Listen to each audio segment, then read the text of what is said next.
Miss America had to answer a lot of questions today. I get a lot of, are you a real princess? Do you live in a castle? Do you like to eat cake for every meal? She spent the day visiting child patients at UC Davis Children's Hospital. Very unusual because, like she's a princess. There was a lot of hugging, book coloring, and picture taking. 1, 2, 3. Miss America also got to practice her Spanish while meeting the kids' families. UC Davis is Sacramento's only nationally ranked comprehensive hospital for children. Many stay for days and sometimes months. There's kids that have been here longer. It's definitely uplifting for them. Kira's life changed 7 months ago when she won the Miss America crown. Now Kira is traveling the country raising funds for local children's hospitals. There's a lot of power with the crown, so to get to inspire that little bit of creativity in a small child or some excitement is a really special thing. She's spending her spring break vacation to give back. It's important to me to take this time to visit Sacramento while I'm here because it's my backyard, so I've absolutely had to make this visit happen.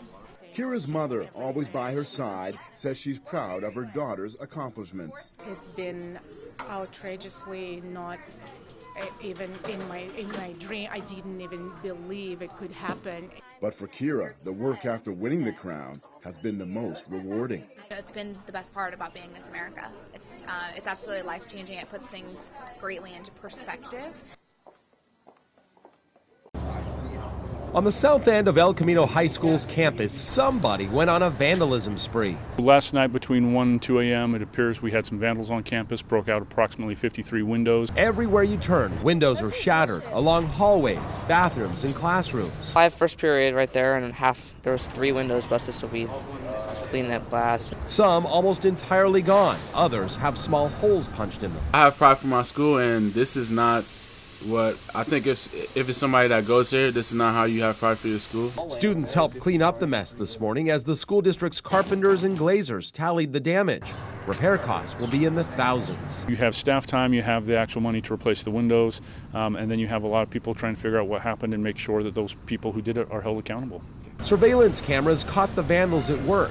Those clips have been shared with law enforcement. Despite the sheer number of windows that was busted out, it doesn't appear that anything was stolen. It's kind of scary to a point that there's people who would do that. If they're at our school or not, it's still okay, what the heck? And also why? The vandalism comes at a busy time as students are taking mandatory state exams, but investigators don't think they are connected. Certainly it's a distraction for students that they don't need right now while they're working on that testing and all their other important schoolwork. In Sacramento, Brian Hickey, KCRA 3 News. Worst call I ever got in my life. I just took my breath away. I got in the car, didn't even think about anything, and just went out there. Sherry Beltran rushed to this area of Highway 113 Saturday afternoon, only to faint moments later when she found out she lost all 3 of her boys. There's no words to describe it. I still, today, can't describe the feel. I feel empty inside, empty, completely empty. I have no feelings inside whatsoever. 15-year-old Lucas Blanco, 19-year-old Antonio Blanco, a father, and 21-year-old Carlos Blanco died. The oldest was also a father and had a fiancé. He died in her arms.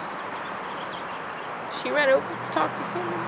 When she picked him up, he looked at her, took his last breath, and died. Authorities tell us this man, 38-year-old Michael Allen Jones, drove on a suspended license and was arrested just months ago for drunk driving. They say his blood alcohol content was .35. All accounts say he was not speeding, that he was swerving prior to the collision and did go off the roadway. Sutter County District Attorney Amanda Hopper says rather than vehicular manslaughter, charging Jones with 3 counts of felony driving under the influence ensures he'll serve the most jail time if convicted. We know how serious this case is, how tragic this case is, and we're actively looking for ways to make the charges more serious and the potential sentences more serious. That is little solace to Beltran, who in one day lost half of her children. She wakes up in the morning only because she has to care for 3 others. It's really hard to explain to my little girls when they're asking why their brother's not home. And I can't tell them why. And I can't tell them why this happened. In Yuba City, Claire Dwan, KCRA 3 News.